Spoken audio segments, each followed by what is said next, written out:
So, this Saturday, we are going to be getting an actual undisputed fight that's actually going to take place, unlike the Joshua vs. Fury proposed undisputed fight. This fight will be between Josh Taylor, WBA and IBF light welterweight champion, and Jose Ramirez, WBC and WBO. So, what do I think about this fantastic fight? Look, first of all, both fighters are in their prime. They're in their peak. They're both undefeated. Jose Ramirez does have a few more wins in the column, but they both have similar resumes. I know the UK fans really hype up Josh Taylor's resume. I was looking through his resume yesterday. I thought I was going to find something crazy, but I'm like, am I missing something? His best win is a questionable victory versus Regis Prograis. I watched the fight before yesterday. I scored the fight 115-113, Regis Prograis. The same scorecard I got watching it live. So that's very, very close win over Regis Prograis. Is a very highly considered win. And he also had a very, very close win against Victor Postal. So those are his best two wins. Now we're going to go to Jose Ramirez. His best win is a stoppage victory over Marius Hooker. And that fight was, I heard a lot of people saying Marius Hooker was winning the fight prior to the stoppage. I went in and we watched that fight also before yesterday. And I had Jose Ramirez up 4-1, 49-45 prior to the stoppage. I can't see how Marius Hooker was winning that fight. Please let me know in the comments below how Marius Hooker could possibly have been winning that fight. Now let's break down this fight. Let's break down both fighters. Look, Josh Taylor, he's a very tall guy, very lengthy guy, and he can fight very well on the inside. Jose Ramirez is a much better fighter in the mid-range. And he's very, very, very explosive, Jose Ramirez. I was watching the Marius Hooker fight. He just explodes out of nowhere. Look, there's difference in power. There's thud and heavy power, and then there's explosive power. If any of you guys have boxed before, you'll know what I'm talking about. There's that thudding, heavy power, the type that Gennady Golovkin poses, the type that Anthony Joshua poses, and there's that explosive power, the type that Deontay Wilder poses, the type that what's his name? Canelo Alvarez kind of poses. And then there's our explosive fighters. It's not just the power is explosive. They're explosive. They might not punch that hard, but they're so explosive they can catch you. Like Michael Hunter Jr. is a very explosive fighter. He is. He's very explosive. Carl Froch was a very explosive fighter. Even though his power wasn't Carl Froch had good power, but it's not like Deontay Wilder fought. It's not like Julian Jackson power, but he had explosive power. Jose Ramirez is very explosive. He'll come out of nowhere and land an explosive combination. And he did that against Marius Hooker, a top-tier fighter. He exploded on him. A guy who's much bigger and taller than him. Josh Taylor, I think he does himself no favors fighting on the inside.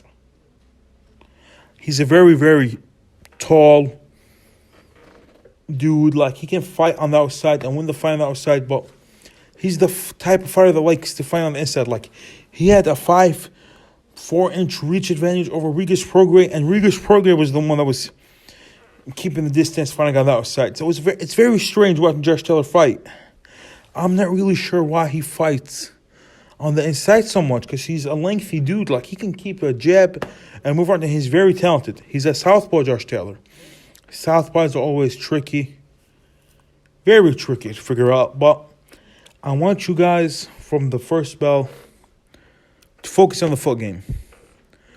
Jose Ramirez got credited for a knockdown against Marius Hooker in round 1 after he stepped on Marius Hooker's foot and landed the jab at the same time.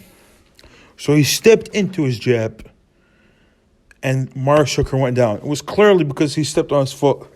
But watch for that, because this fight is probably going to be a close fight. I don't see either guy getting stopped. So if Marius Hooker gets accredited for a knockdown like that, that could be a game changer in the case of the scorecards. Not in the case of damage, but in the case of the scorecards. Because that knockdown will count. Because the judges did count the knockdown. That happened in the Marius Hooker fight. So if Jose Ramirez gets a knockdown like that, it's going to hurt Josh Taylor's chances on the scorecard. Don't get me wrong, Josh Taylor, I don't know why. All through the build-up, I was sure Josh Taylor would win this fight. But this week, I've been rewatching a lot of their fights. And I'm just going to have to go with Jose Ramirez by either close decision or a draw. I'm just not feeling Josh Taylor whatsoever. I don't know. For the whole time, I thought Josh Taylor would dominate this fight, would earn a routine decision. But I don't know, man. I just rewatched Josh Taylor because I guess I had faded memory considering Josh Taylor because he does not know how to use his height and reach. He fights on the inside too much. And if you hurt him, he doesn't look to evade, to run, to move, to dance around the ring. He's trying to get back at you immediately. He's one of those macho fighters. He sees red. And he's going to try to get you back immediately. I don't think it's going to work out for Josh Taylor. I see Jose Ramirez winning a comfortable to close decision. I see him winning a 7-5, 8-4 type of fight. Possibly, if Josh Taylor stays on the inside too much, a late stoppage for Jose Ramirez. I'd be pretty surprised if Jose Ramirez would stop Josh Taylor, but I wouldn't be shocked. Because Josh Taylor, he has heart, he has grit, he has a good chin. Look, I don't think Jose Ramirez knocks out Josh Taylor, but I think Jose Ramirez can accumulate enough damage to force the referee to step in. I doubt it, but that could happen. I'm telling you right now, my official prediction is Jose Ramirez by close decision. Right now, I see best case scenario for Josh Taylor is a draw. He gets to leave with his titles. And let's not get too ahead of ourselves, but if Jose Ramirez could win, we could see him moving up to 147 and facing Terrence Bud Crawford. And Terrence Crawford desperately needs a tough matchup. He has not fought a top-tier opponent in a minute. Do you consider Jeff Horn a top-tier opponent? I don't. Ever since fighting Victor Postal. And now, since we brought up Victor Postal, both Josh Taylor and Jose Ramirez struggled against Victor Postal. I haven't watched the fight in a minute, but watching it live, I had Victor Postal, I believe, winning the fight 7-5, 115, 113 versus Jose Ramirez. I think I had either Josh Taylor winning it 115, 113, or it was a draw. I don't remember. It was a while ago when he fought. Ever since he fought Victor Postal, it escapes my mind. But Terrence Crawford won 12-0 against Victor Postal with two knockdowns. I had Terrence Crawford winning 120, 106 against Victor Postal. So as I said, my official prediction is Jose Ramirez by close decision, a 7-5, 8-4 type of fight. I could be wrong. It's a 50-50 fight. It's very hard to gauge these fights. I was up and down. I was all Josh Taylor throughout the build-up. But now I'm feeling Jose Ramirez. And I'm going to go after my gut.